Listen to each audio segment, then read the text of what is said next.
Waduh, mana ya rumahnya Mas Marioto ya? Ada sih. Mau nyari Mas Marioto gimana? Pak, mau nanya. Rumahnya Pak Marioto sebelah mana ya, Pak? Mana Pak? Jauh nggak Pak dari sini, Pak? Lumayan sih, bisa sih. Oh, saya ikut boleh? Naik aja.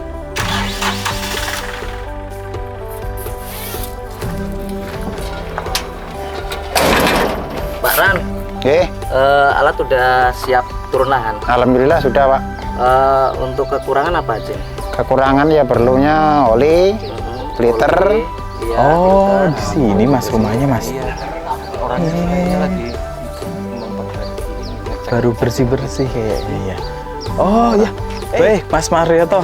Mas Pino. Iya, Gimana, tadi Mas? saya sinyal nggak ada nyari. Loh, oh Tadi iya diantar sama Mas. Mas Gito. Oh iya. Gimana Mas kabarnya? Alhamdulillah baik. Mas Marioto gimana kabarnya? Ya alhamdulillah Mas, nih lagi ngecek alat Mas. Iya, ini apa namanya Mas? Wah ini komben Mas, ini kan alat untuk Baik. panen. Iya. Ini buat panen. Panen Mas. Di lahan rawa bisa? Iyalah. Segede ini? Wah mantap Mas. Wah, berarti sekarang lahan rawa juga bisa teknologi ya? Wah, Saya kira tenggelam langsung. enggak lah Mas. Ini salah satu alat di lahan rawa ya? Iya Mas, benar sekali. Oh, saya tuh tertarik Mas. Mm-mm. Mau ke lahan rawa nih. Wah boleh Mas. Kayaknya daerah Pulang Pisau nih potensi lahan rawa nih. Iya Mas, betul sekali. Ada berapa sih Mas luasan Mas? Alhamdulillah untuk Pulang Pisau Mas, untuk lahan food estate yang eksis, kurang lebihnya itu 10.000 hektar. 10.000 hektar? Iya, Itu lahan rawa semuanya? lahan rawa semua Mas. Wah, saya boleh ke sana nggak Mas? Boleh. Sana Mas. Boleh sekali. Ayo Mas, kita Oh, ke sana. sekarang aja? Iyalah, ayo. Oke, Mas. ayo Mas.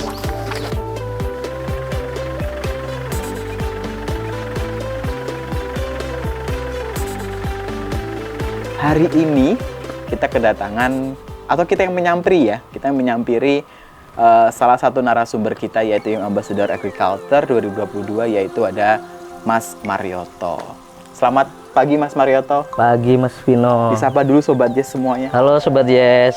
Iya, Mantap. mungkin Mas Marioto boleh kenalan dulu nih ke rekan-rekan Yes semuanya. Ya, siap. Untuk rekan-rekan Yes semuanya, perkenalkan nama saya Marioto. Saya asal dari Kalimantan Tengah.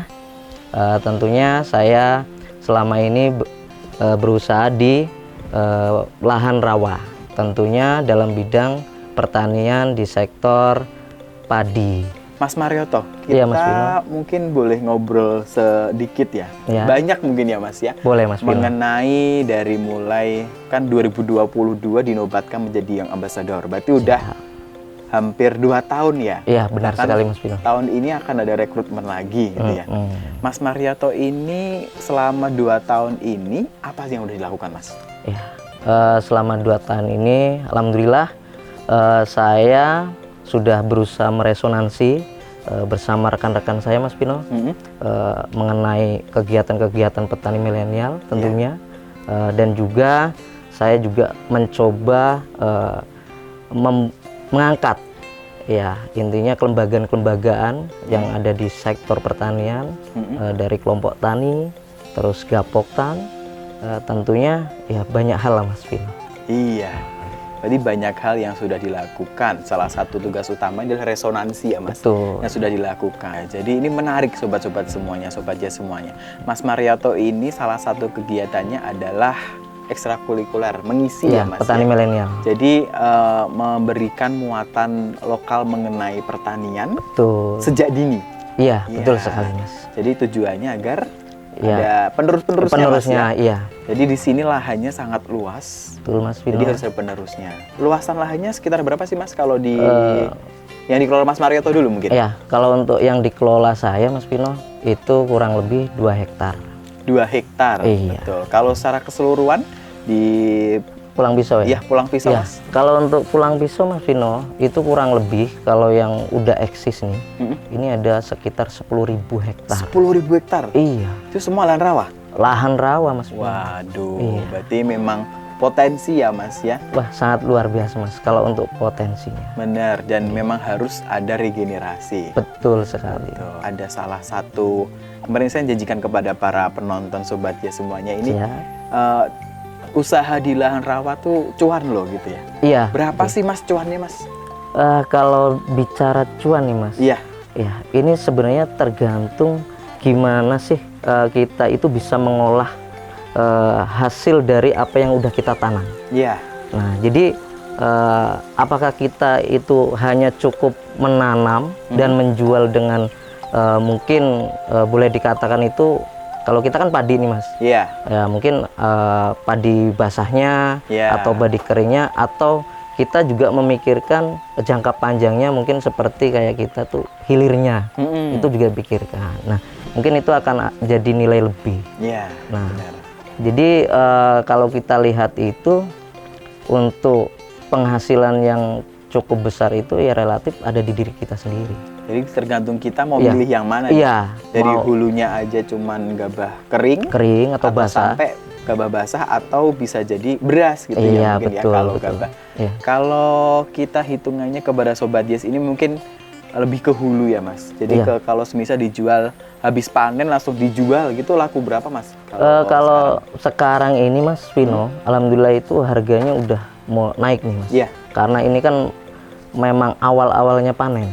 Jadi kalau untuk padi yang memang baru kita panen tuh dari alat Mas Vino, combine. Oh pakai combine? Iya, pakai combine Mas. Kalau di sini udah modern. Waduh, berarti lahan rawa nggak ada batasan ya Mas Wah, ya? nggak ada. Untuk bisa pakai mekanisasi itu nggak Iya, ada. nggak ada Mas. Karena rumor yang beredar kan memang beberapa lahan rawa kalau pakai mekanisasi langsung tenggelam ya Mas ya? Ya, betul. Nah, kalau di sini mungkin ada inovasinya ya Mas Iya, ya? jadi memang kami untuk harga nih Mas. Oh, Kita iya, kembali harga. ke harga ini ya. Betul, harga Nah, berapa jadi tadi kalau untuk basah turun langsung dari combine itu sekarang udah di angka 7.500 per kilo. Per kilo, berarti Iya. kalau 1 hektar itu berapa ton Mas? Ya kalau teman-teman untuk Kalimantan Tengah sendiri Mas, untuk yang petani padi alhamdulillah itu sekarang lebih banyak dihuni oleh petani-petani muda.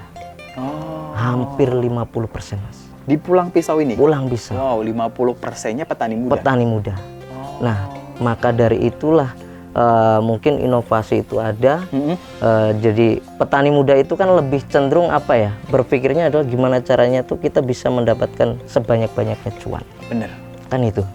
Nah, terus sekarang hasil dari usaha anak-anak muda di sini untuk petani lahan rawa, untuk padi ini, itu boleh dikatakan dibikin rata-rata itu ya per hektarnya 5 ton lah. 5 ton per hektar. Per hektar. Untuk harga sekarang itu gabah apa istilahnya Bang? Ya, basah ya. Gabah basah itu 7.500. 7.500. 7.500 dikali 5 ton. Belum Mas, itu kita potong lagi. Oh. Itu kan masih ada pemotongan di ini apa jasa combine itu panen sendiri. itu ya. Iya. Jadi biasanya itu kalau di sini itu masing-masing Mas. Di setiap tempat itu beda-beda. Ada yang memang kita itu pembagian di combine dengan petani itu ada yang bagi Kesepakatannya beda-beda ya? Ya ada yang bagi 81 atau 71 itu masing-masing. 8 apa itu Mas? Jadi gini, misalkan combine turun, terus dalam 1 hektar itu mencapai 5 ton. Nah, untuk pembagiannya dalam 1 tonnya itu, misalkan mohon maaf, mungkin dalam 1 hektar misalkan kita dapat 7 ton nih Mas. Iya. Nah, berarti yang 1 ton untuk yang jasa combine, yang 6 ton itu untuk petani. Oh. Nah, jadi masih kita potong. Nah, yang 6 ton itulah yang kita jual. Iya. Seperti itu. Nah, itu yang kita kalikan 7.500 tadi. Iya, berarti memang setiap wilayah atau setiap lahan itu punya produktivitas yang beda-beda ya. Betul Ada yang sekali. 5 ton, ada yang 6 ton. Iya. Jadi kalau Mas Marioto bilang 5 ton gitu Iya. ya. Ada yang 6 ton nih, kita bilang Iya. 6 ton. 6 ton itu udah bersih misalnya Mas. Oke, 6 siap. ton udah bersih, udah dipotong dan lain-lain dikali 7.500. Iya, Mas. Itu kenanya berapa ya Mas kira-kira? Bersihnya lah. Ya, kalau Per kali kalau- panen mungkin. kalau 6 ibaratnya 6 kali 7 aja kan udah 42 lah ya. Anggap saja 45 lah. 45 juta untuk 1 hektar. 45 juta untuk 1 hektar. Iya. Nah, Rata-rata rata-rata anggap saja kita biaya dari awal olah lahan sampai bibit dan semuanya Mas, mungkin di angka 10 juta lah anggap saja. 10 juta.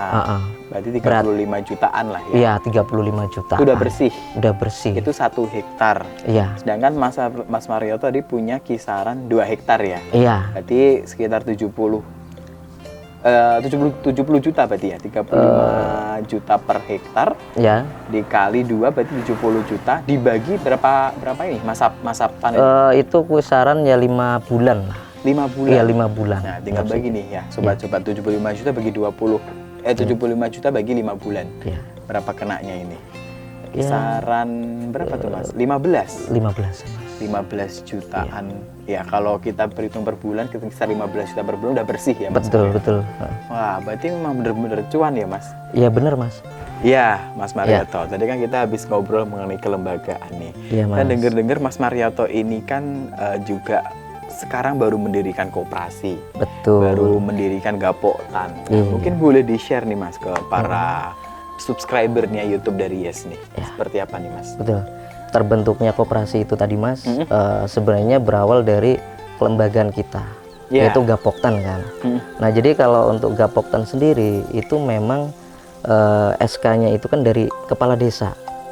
Nah, di saat kita udah mulai besar nih usaha, kadang kan ada mitra nih yang mau ngajak kerja sama kita.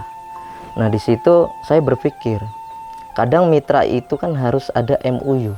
Betul. Nah, kadang ditanya dasar badan hukumnya dan seterusnya lah. Nah, itu sangat memang jadi ininya kita gitu. Motivasi. Iya, motivasi sehingga saya berpikir lagi, ya saya juga ingin meningkatkan kelembagaan nih. Nah, sehingga Gapoktan ini mengadakan musyawarah dengan rekan-rekan petani-petani muda atau pengurus-pengurusnya itu untuk membentuk suatu kelembagaan yang memang berbadan hukum. Nah, jadi kita bentuklah koperasi, Mas Pino, ya, untuk bisa mengakses mitra-mitra kita. Jadi memang latar belakangnya atau motivasi paling besar ya itu pengen dapat mitra ya, Mas. Iya, Mas Pino. Ya, Mas. Pak Presiden pernah kunjungan di ini loh, Saung ini. Di Pulau Pisau ini? Iya, Mas. Dalam rangka, Mas? Ya, karena Kalimantan kan food estate, Mas. Berarti Pak Presiden kan ngunjungin programnya lah. Oh, saya dengar food estate gagal nih. Wah, dari mana gagalnya, Mas? Oh, nggak gagal? Ya enggak lah. Kan bisa dilihat nih, Mas. Lahan seluas ini, anggap saja kurang lebih 10.000 hektar nih. Nah, ini udah pemandangannya tuh sawah semua. Nah, hasil produktivitasnya juga sekarang meningkat. Ada yang 5 ton, 6 ton. Nah, jadi kalau dibilang gagal itu ya enggak lah, Mas. Terus juga ekonomi petani meningkat. Iya. Harga itu cuman isu ya, Mas ya. Isu lah, Mas. Harga juga oke kan, Mas? Oke. Iya, Petani seneng. Petani senang. Jadi food estate nggak gagal ya? Nggak ada, Mas. Oh, berarti cuman isu. Iya, mungkin nih, Mas.